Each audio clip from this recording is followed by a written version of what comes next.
PCB bye Akshita ma'am की, जहाँ पर आप पढ़ पाओगे physics, chemistry, maths, biology absolutely free. So yes, चलो स्टार्ट करते हैं। जैसे कि लास्ट लेक्चर में हमने देखा था प्रिपरेशन ऑफ अल्केन, कि अल्केन जो है वो कैसे हम बना सकते हैं। आज हम कुछ केमिकल प्रॉपर्टीज डिस्कस करने वाले हैं, कि जिसमें हमारी फर्स्ट केमिकल प्रॉपर्टी है that is a substitution of alkane. Substitute होना मतलब क्या, तो कम होना। फॉर एग्जाम्पल यहाँ पर जो है वो हमारे पास जो भी अल्केन्स होंगे जिसमें से हाइड्रोजन के नंबर कम होंगे। अभी हाइड्रोजन के नंबर कम हो जाएंगे तो कार्बन के साथ कार्बन की जो वैलेंसी 4 है वो जो है वो कैसे बैलेंस होगी। तो हाइड्रोजन कम होने की वजह से वहाँ पर जो है वो कुछ ग्रुप अटैच होंगे, एंड वो ग्रुप्स जो है वो मतलब हम अभी डिस्कस करने वाले हैं। जिसमें फर्स्ट ग्रुप होगा हैलोजन ग्रुप, कि जिसमें fluorine, chlorine, bromine and iodine आते हैं। सेकेंड ग्रुप होगा nitro group, as well as जो थर्ड ग्रुप हमारा होगा that's a sulphonic acid group. So चलो स्टार्ट करते हैं। फर्स्ट इज प्रोसेस की जिसमें हाइड्रोजन कम होने की वजह से वहाँ पर हैलोजन अटैच होता है, जिसको हम बोलेंगे हैलोजिनेशन। ओके, हाइड्रोजन कम होने की वजह से, हाइड्रोजन सब्स्टिट्यूट होने की वजह से वहाँ पर कोई भी हैलोजन जो है वो अटैच हो जाएगा, एंड ये प्रोसेस को हम बोलेंगे हैलोजिनेशन। तो चलो देखते हैं एग्जाम्पल के साथ। इसमें हम एग्जाम्पल लेंगे कोई भी मिथाइल हैलाइड का। फॉर एग्जाम्पल मैंने जो है वो CH3Cl लिया है, मतलब कि मिथाइल क्लोराइड लिया है, एंड इसको जो है वो हम क्लोरीन के साथ रिएक्ट करवाने वाले हैं। तो जिससे जो है वो हमें क्या मिलेगा, तो जैसे मैंने बताया है कि भाई एक हाइड्रोजन जो है वो मतलब कैसा कम हो जाएगा ये ग्रुप में से। तो जैसे कि यहाँ पर जो है वो हमें क्या देखने को मिलेगा, CH2Cl2 प्लस। अभी आप देख सकते हो कि CH3 में से एक हाइड्रोजन कम हो गया, मतलब वो CH2 बन गया, राइट। लेकिन कार्बन जो है उसकी 4 वैलेंसी बैलेंस होनी चाहिए, एंड दैट्स वाई यहाँ पर Cl में से Cl2 फॉर्मेशन हो गया है। जैसे कि यहाँ पर मैं इसका स्ट्रक्चर बता के दिखाती हूँ आपको। यस, कार्बन की 4 वैलेंसी बैलेंस होनी चाहिए, जिसकी वजह से CH2 मतलब कार्बन के साथ 2 हाइड्रोजन अटैच हो गए हैं, एंड क्लोरीन जो है वो मतलब 2 हो गए हैं। कि यहाँ पर जो है वो क्या हो रहा था, कार्बन के साथ 3 हाइड्रोजन अटैच थे, राइट। लेकिन ये एंड एक क्लोरीन अटैच था, लेकिन ये एक लेट से कि एक हाइड्रोजन जो है वो कम हो गया, जिसकी वजह से यहाँ पर जो है वो क्लोरीन हमें देखने को मिल रहा है। अभी जो है वो मतलब साथ में क्या बचेगा, तो वी कैन सी दैट कि भाई यहाँ से एक हाइड्रोजन कम हुआ, यहाँ से एक हाइड्रोजन कम हुआ तो एक हाइड्रोजन यहाँ पर आ जाएगा, एंड यहाँ पर Cl जो है वो मतलब एक अटैच हो जाएगा। तो आप यहाँ पर देख सकते हो कि number of chlorine, number of hydrogen, number of carbon सभी जो है वो बैलेंस हो रहे हैं left hand side and right hand side, and this process is known as halogenation. तो ये जो है वो वी कैन से दैट कि यहाँ पर प्रोसेस में हमारा हैलोजन ग्रुप का क्लोरीन मेंबर जो है वो यहाँ पर अटैच हुआ है। वैसे एक एग्जांपल ले लेते हैं आयोडीन का भी। ओके, सो आयोडीन का एग्जांपल देख लेते हैं। तो यहाँ पर हमारे पास जो है वो डायरेक्टली मैंने कौन सा एक अल्केन ग्रुप का मेंबर ही मतलब मीथेन ही ले लिया है, उसको जो है वो I2 के साथ आयोडीन के साथ रिएक्ट करवाया है। तो हमारा रूल क्या है कि वी कैन से दैट कि हाइड्रोजन जो है उसके नंबर कम होंगे। तो यहाँ पर CH4 था और उसमें से क्या बन गया है, CH3 बन गया है, और कार्बन के साथ 4 एटम तो हमें अटैच करने ही है, जिसकी वजह से यहाँ पर कौन अटैच हो गया है, आयोडीन भी अटैच हो गया है, जिसकी वजह से उसका स्ट्रक्चर जो है ऐसा स्ट्रक्चर देखने को मिलेगा। तो आप देख सकते हो कि अल्केन में हैलोजन ग्रुप ऐड हो रहा है, जिसकी वजह से हम उसको क्या बोल रहे हैं, हैलोजिनेशन बोल रहे हैं। एंड बाकी के जो भी हाइड्रोजन यहाँ से रिमूव हुआ था वो यहाँ पर चला जाएगा, और एक आयोडीन यहाँ से कम होकर यहाँ गया था, तो दूसरा आयोडीन जो है हाइड्रोजन के साथ अटैच हो जाएगा। अभी बच्चों हैलोजिनेशन के लिए एक पॉइंट जो है वो आपको ध्यान में रखना है कि हैलोजन तो हमारे पास 4 है, तो क्या सभी हैलोजन मेंबर जो है वो इक्वली रिएक्ट करते हैं? सो नहीं। तो हमें याद रखना है फ्लोरीन जो है वो सबसे ज़्यादा रिएक्ट करता है, जिसको हम फ्लोरिनेशन भी बोल सकते हैं। फ्लोरीन के बाद आएगा chlorine, bromine and then iodine. तो वी कैन से दैट कि रिएक्शन की कैपेसिटी जो है, रिएक्शन करने की जो कैपेसिटी है वो सबसे कम आयोडीन की है, जैसे सबसे ज़्यादा फ्लोरीन है, एंड फ्लोरीन जब रिएक्ट करता है उसको फ्लोरिनेशन भी हम बोलते हैं। अभी हैलोजिनेशन की प्रोसेस जो है वो अभी हमने नेक्स्ट इक्वेशन में देखा, कि जिससे जो है वो हमें बहुत ही इजीली समझ में आ गया। लेकिन ये स्टेप जो है वो इजीली कंप्लीट नहीं होता है, वो जो है वो कम्प्लीटली 3 स्टेप में कंप्लीट होता है। तो चलो अभी हम देखते हैं 3 स्टेप भी। ओके बच्चों, सो हैलोजिनेशन प्रोसेस का स्टेप नंबर 1 जो है वो हम देखने वाले हैं एंड जिसका नेम है initiation. So initiation that is a process कि जिसमें हमें क्लोरीन मॉलिक्यूल को जो है वो मतलब ब्रेक डाउन होता हुआ हमें देखने को मिलेगा। As we know that chlorine molecule जो है दैट इज़ अ Cl2 कि जिसमें जो है वो क्लोरीन के सिंगल क्लोरीन के बीच में जो है वो मतलब बॉन्ड बनता हुआ होता है। नॉर्मली जो है वो कार्बन एंड हाइड्रोजन के बॉन्ड को ब्रेक करना जो है वो बहुत हार्ड होता है and we can say that कि उसके लिए ज़्यादा हमें टेम्परेचर एंड एनर्जी प्रोवाइड करनी पड़ती है। लेकिन यहाँ पर जो है वो हम Cl2 बॉन्ड को ब्रेक करने के लिए हम सिर्फ क्या करेंगे, उसको एक टेम्परेचर देंगे, एक एनर्जी देंगे एंड इजीली वो जो है वो ब्रेक हो जाएगा।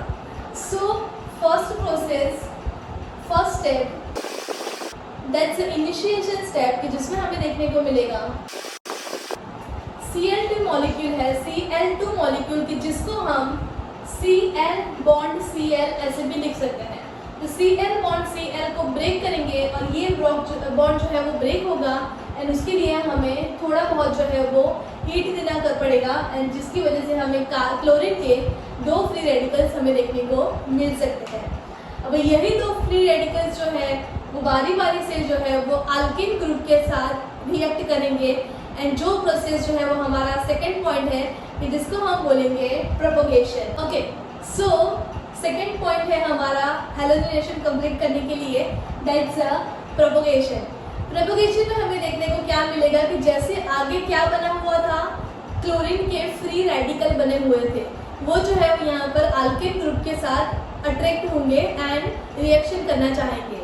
तो लेट्स सी कि हमारे पास पहला अल्केन है दैट्स अ CH4 मतलब कि मीथेन है और उसके साथ एक फ्री रेडिकल जो है वो वर्क कर रहा है। हाँ, सो यहाँ पर हमें देखने को मिल रहा है कि भाई CH4 मीथेन था, उसके साथ एक फ्री रेडिकल ने वर्क किया जिसकी वजह से CH3 बना, क्योंकि हमें पता है कि भाई रेडिकल जो है वो वर्क करता है तो हाइड्रोजन को कम करने के लिए उसको बॉन्ड उसका ब्रेक करके वहाँ से एक हाइड्रोजन कम कर देता है। तो CH4 में से CH3 बन गया और एक फ्री रेडिकल जो भी मतलब हाइड्रोजन रिलीज हुआ है वो फ्री रेडिकल के साथ अटैच हो जाएगा एंड वो HCl फॉर्म करेगा। अभी हमें एज अ प्रोडक्ट CH3 मिला है तो वी कैन से दैट कि भाई CH3 है। अभी उसको साथ रिएक्ट करवाने के लिए हमारे पास क्लोरीन के फ्री रेडिकल नहीं है, क्लोरीन के फ्री रेडिकल नहीं है, दैट्स वाई हमें क्या करना पड़ेगा, तो वी कैन से दैट कि Cl2 ऐड करना पड़ेगा। Cl2 ऐड करने के लिए हम उसको Cl2 या फिर Cl भी लिख सकते हैं। तो अभी यहाँ पर हम क्या करेंगे कि CH3Cl ये पूरा रिएक्ट कर लेगा एंड ये एज अ फ्री रेडिकल हमें देखने को मिलेगा। हाँ, अभी जो है वो CH3Cl ये पूरा रिएक्ट हो गया एंड ये Cl जो है वो as a free radical behave कर रहा है। अभी ये CH3Cl हमारे पास एज अ प्रोडक्ट है। हाँ, अभी जो है वो हमारे पास क्या है, Cl as a free radical भी है। तो Cl as a free radical हमने रिएक्ट करवा लिया।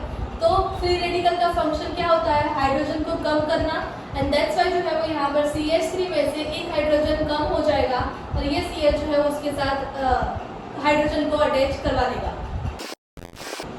यस, अब देख सकते हो CH3Cl में से ये Cl ने क्या किया, हाइड्रोजन कम कर दिया, मतलब ये Cl2Cl फॉर्म हो गया एंड अभी ये फ्री रेडिकल था वो क्या कर लेगा, इसमें से जो हाइड्रोजन रिलीज हुआ है उसके साथ रिएक्ट कर लेगा एंड HCl फॉर्म कर देगा। तो ये अनदर हमें थिंग मिल गई।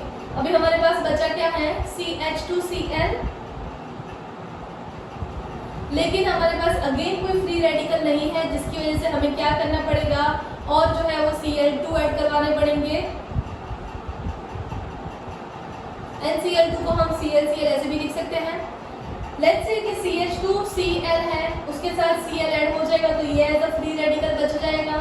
तो CH2Cl प्लस Cl मतलब CH2Cl2 हो जाएगा।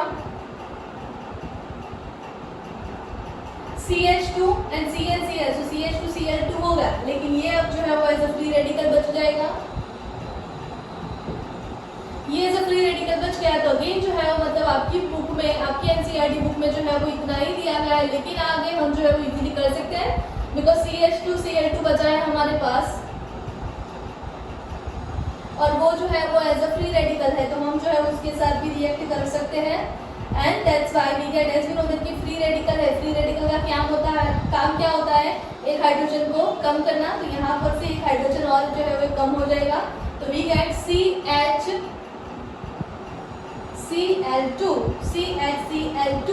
एंड ये जो है उसके साथ रिएक्ट हो जाएगा and that's why we get HCl।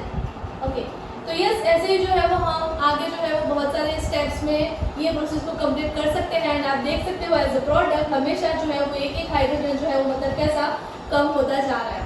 सो ये जो है वो सेकेंड स्टेप हमारा कंप्लीट होता है, दैट्स अ प्रोपोगेशन। अभी हम बात करते हैं स्टेप नंबर 3 की।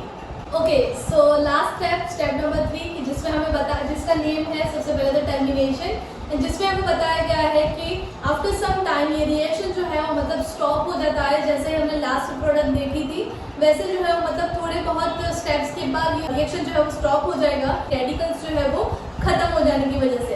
तो यहाँ पर जो है वो ओवरऑल हमें एज अ टर्मिनेशन जो है वो एज अ टर्मिनेट चेन क्या मिल रहा है, तो वी कैन से दैट कि भाई क्लोरीन था कि जो ब्रेक डाउन हो गए Cl के दो मतलब क्लोरीन के दो फ्री रेडिकल हमें देखने को मिल रहे हैं। CH3 भी एज अ रेडिकल जब मिल रहे थे हमें, जैसे मैंने रिएक्शन में दिखाया था, वो जो है वो CH3 that is ethane form कर रहे थे। As well as CH3 and Cl का जब रिएक्शन हम करवाते हैं तो we get CH3Cl that is a methyl chloride. तो ये जो है वो हमारा एक फर्स्ट प्रॉपर्टी जो है वो कंप्लीट हुई हमारी प्रॉपर्टीज ऑफ आल्केन की and that's a substitution of Alcaine. अभी हम जाते हैं प्रॉपर्टीज नंबर 2 पर। ओके, सो अभी बात करते हैं हमारी second property of the Alcaine की एंड जिसमें है कंबशन।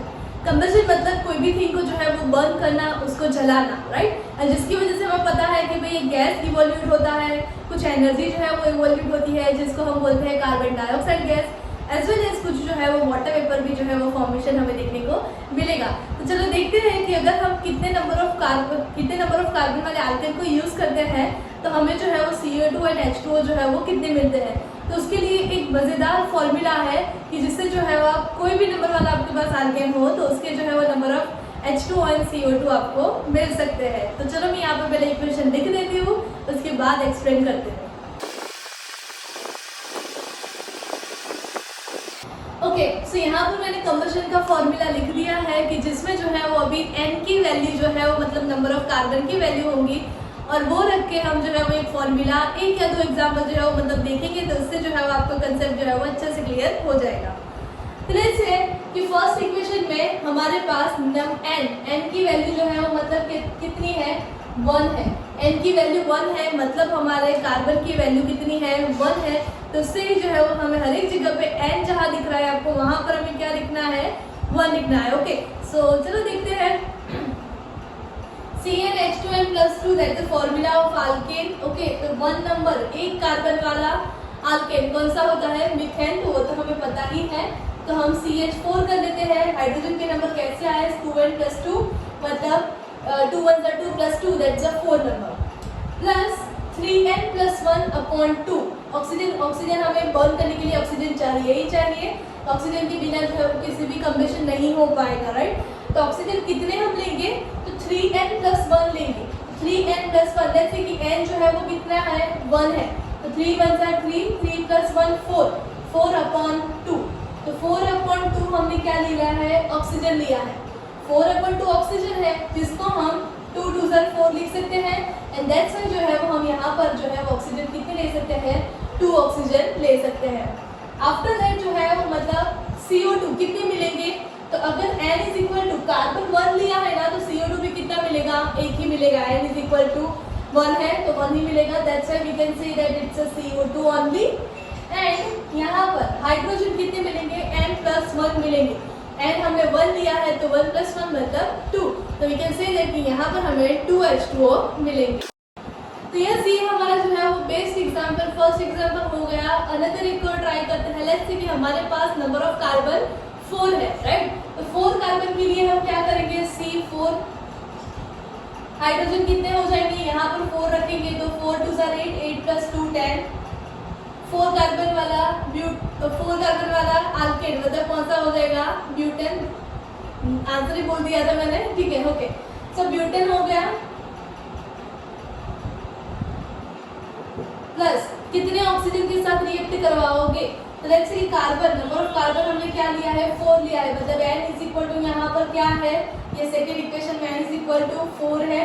तो लेट्स सी कि ये वाला इक्वेशन ऑक्सीजन वाला इक्वेशन, तो यहाँ पर n इज इक्वल टू क्या लिखेंगे 4, तो 3 4 12, 12 प्लस 1 13, तो 13/2 क्या लेंगे हम ऑक्सीजन लेंगे। एंड CO2 कितने मिलेंगे, CO2 के लिए क्या होता है, जितने नंबर ऑफ कार्बन आपने लिए हैं n की वैल्यू जितनी ली है उतने ही CO2 मिलेंगे। तो n की वैल्यू हमने कितनी ली है 4 ली है तो 4 CO2 मिलेंगे प्लस हाइड्रोजन सॉरी H2O क्या होता है, जितने n है उससे एक ज्यादा, मतलब 4n लिए हैं, तो we can say that 4 + 1 5 H2O हमें मिल जाएंगे। सो यस एंड यस, साथ में जो है वो हमने जैसे स्टार्टिंग में डिस्कस किया था कि यहाँ पर जो है वो कुछ एनर्जी भी इवोल्यूट होगी, राइट। तो यस आई होप आपको ये जो है वो कंपैरिजन समझ में आया होगा। एंड यस, नेक्स्ट प्रॉपर्टीज जो है वो हम बात करते हैं नेक्स्ट वीडियो में, नेक्स्ट लेक्चर में। So till then please do like, share and subscribe to my channel.